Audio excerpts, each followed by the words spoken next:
Student, this is Meenakshi Singh.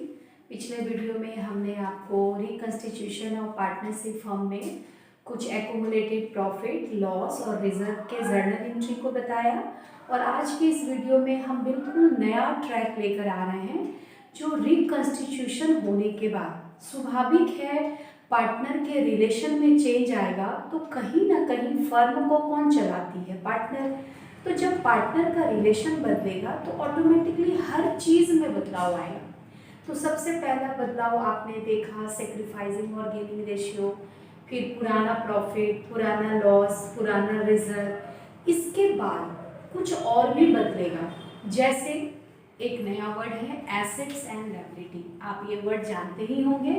तो क्या होता है ना, जब पार्टनर के रिलेशन में चेंज आता है तो कहीं ना कहीं फर्म के एसेट्स और लायबिलिटी में भी चेंज आता है। तो इस चेंज को कहाँ दिखाएंगे, क्योंकि हमको साल के अंत में तो फिर बैलेंस शीट बनाना है। तो बैलेंस शीट में हम लोग बिफोर वाला एसेट्स लेंगे कि आफ्टर रिकंस्टिट्यूशन वाला लेंगे।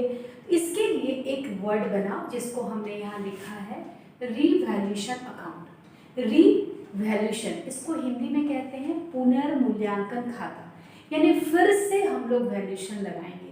तो रिवैल्यूएशन अकाउंट का जो ट्रीटमेंट है उसको हम लोग बाद में स्टडी करेंगे। पहले आप इसके मीनिंग को समझें, क्योंकि नॉर्मली 1 मार्क्स के लिए, 2 मार्क्स के लिए, 4 मार्क्स के लिए और 5 मार्क्स के लिए हर बोर्ड के हिसाब से ये क्वेश्चन हर साल आता है, व्हाट इज रिवैल्यूएशन अकाउंट। ठीक है, तो रिवैल्यूएशन अकाउंट का मतलब होता है change the value of assets and liability due to reconstitutions of partnership firm. आपको अटेंशन किस पे देना है, देखिए हम यहाँ लिख रहे हैं रिवैल्यूएशन का रियल मीनिंग होता है change the value of assets and liability, change the value of assets and liabilities due to reconstitutions. यानी कि आपको ध्यान क्या देना है, ये वाला किसके चेंज में वैल्यू आएगा, एसेट्स एंड लायबिलिटी। यानी रिवैल्यूएशन का मतलब ही आपके अंदर इमेज आ जाना चाहिए एसेट्स और लायबिलिटी के बारे में हम बात कर रहे हैं। तो एसेट्स और लायबिलिटी में जो फर्क आएगा उस फर्क को हम लोग इसमें लिखेंगे।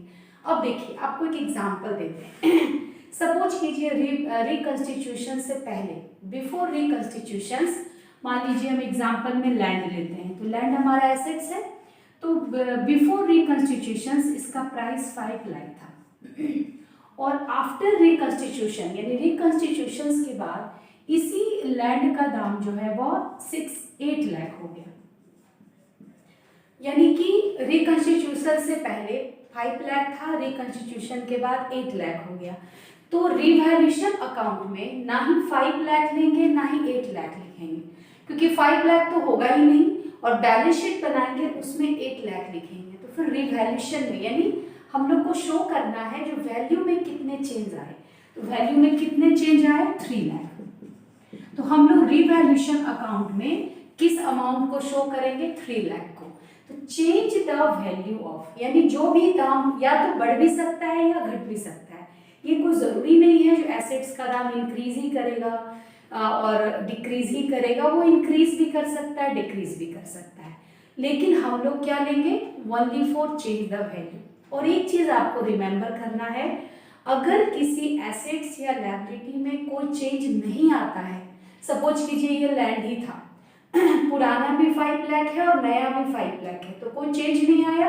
तो जब चेंज नहीं आएगा तो उसको रिवैल्यूएशन में हम लोग नहीं ले जाएंगे। यानी revaluation account is a nominal account, it can be just like nominal account.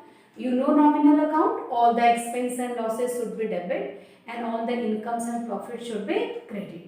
So in revaluation account only we have take revalue of assets and liability. Whenever any assets and liability are not changes before reconstitution and after reconstitution, we are not entering this types of assets and liability in revaluation account. Clear है? revaluation account में हम लोग किसी भी assets और liability के value में जो चेंज आता है बस उसको हम लोग शो करते हैं। और किस हिसाब से शो करेंगे, नॉमिनल अकाउंट से शो करेंगे। अब आपको हम एक चीज सिखा दें, आप जूम करके इसको नोट कर ले। और दूसरी बात, इसमें सबसे इंपॉर्टेंट चीज है एसेट्स। एसेट्स अगर इंक्रीज करता है, आप ध्यान देंगे, एसेट्स अगर इंक्रीज करता है तो मेरे लिए क्या है, प्रॉफिट है। एसेट्स इंक्रीज किया तो मेरे लिए क्या है, वो प्रॉफिट है।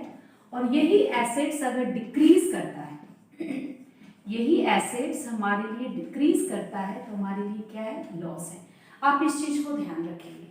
एसेट्स नॉर्मली काम करता है, स्वाभाविक है। एसेट्स अगर हमारा बढ़ा तो मेरे लिए प्रॉफिट है, और एसेट्स हमारे लिए डिक्रीज हुआ तो मेरे लिए लॉस है। तो लॉस को हम लोग क्या करेंगे, इस लॉस को हम लोग किस साइड दिखाएंगे, डेबिट साइड, और प्रॉफिट को किस साइड दिखाएंगे, क्रेडिट साइड। क्यों दिखाएंगे, क्योंकि रिवैल्यूएशन अकाउंट कैसा अकाउंट है, नॉमिनल अकाउंट है। तो जो भी एसेट्स के वैल्यू में डिक्रीज आएगा यानी लॉस होगा, वो हम किधर दिखाएंगे, डेबिट साइड। और जो भी एसेट्स के वैल्यू में इंक्रीज आएगा, जो मेरे लिए प्रॉफिट होगा, वो किस साइड दिखाएंगे, प्रॉफिट साइड। आप इसको नोट कर ले। और जस्ट हम अब लायबिलिटी को बता रहे हैं।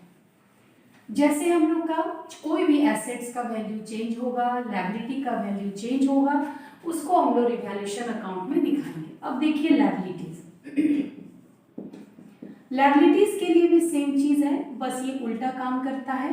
अगर लायबिलिटी इंक्रीज हो रहा है, एग्जाम्पल के लिए आप अगर लोन लिए हैं बैंक से 2 लाख और अब आप लोन ले रहे हैं और 2 लाख, तो आपका लोन हो गया 4 लाख। तो लायबिलिटी तो इंक्रीज हुआ, लेकिन आपके ऊपर की रिस्पॉन्सिबिलिटी जो है, कहीं ना कहीं आपको पेमेंट करना पड़ेगा। पहले तो 2 लाख था, अब आपको 4 लाख पेमेंट करना पड़ेगा। तो जब लायबिलिटी इंक्रीज होता है तो हमारे लिए लॉस होता है, और लायबिलिटी जब डिक्रीज होता है, डिक्रीज मतलब पेमेंट करना, अगर लायबिलिटी का आप पेमेंट कर रहे हैं तो आपका लायबिलिटी क्या हो रहा है, कम हो रहा है। तो उसी स्थिति में हमारे लिए वो क्या हो जाएगा, प्रॉफिट हो जाएगा।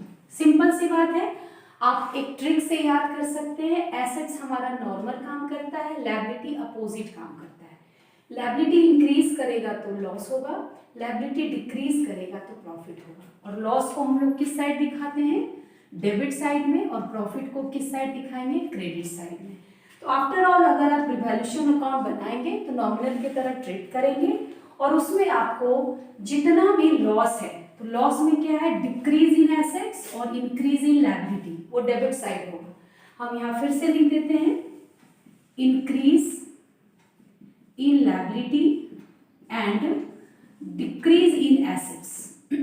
ये आपका किस साइड चला जाएगा, डेबिट साइड। जस्ट अपोजिट इसी काम करेंगे, जो डिक्रीज इन लायबिलिटी,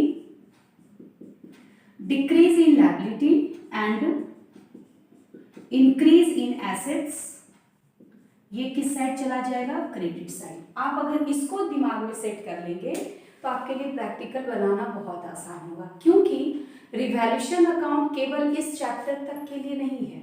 इसके बाद आप एडमिशन पढ़ेंगे, रिटायरमेंट पढ़ेंगे, डेथ पढ़ेंगे। ये तीनों चैप्टर में बिना रिवैल्यूएशन के आप बैलेंस शीट या पार्टनर्स कैपिटल नहीं बना सकते हैं। तो revaluation account assets and liability को जब तक रिवैल्यू नहीं करेंगे, हम फिर बैलेंस शीट बना ही नहीं सकते हैं। इसलिए रिवैल्यूएशन आपके लिए बहुत इंपॉर्टेंट टॉपिक है, और ये हर हाल में, हर साल आपके बोर्ड में आता है।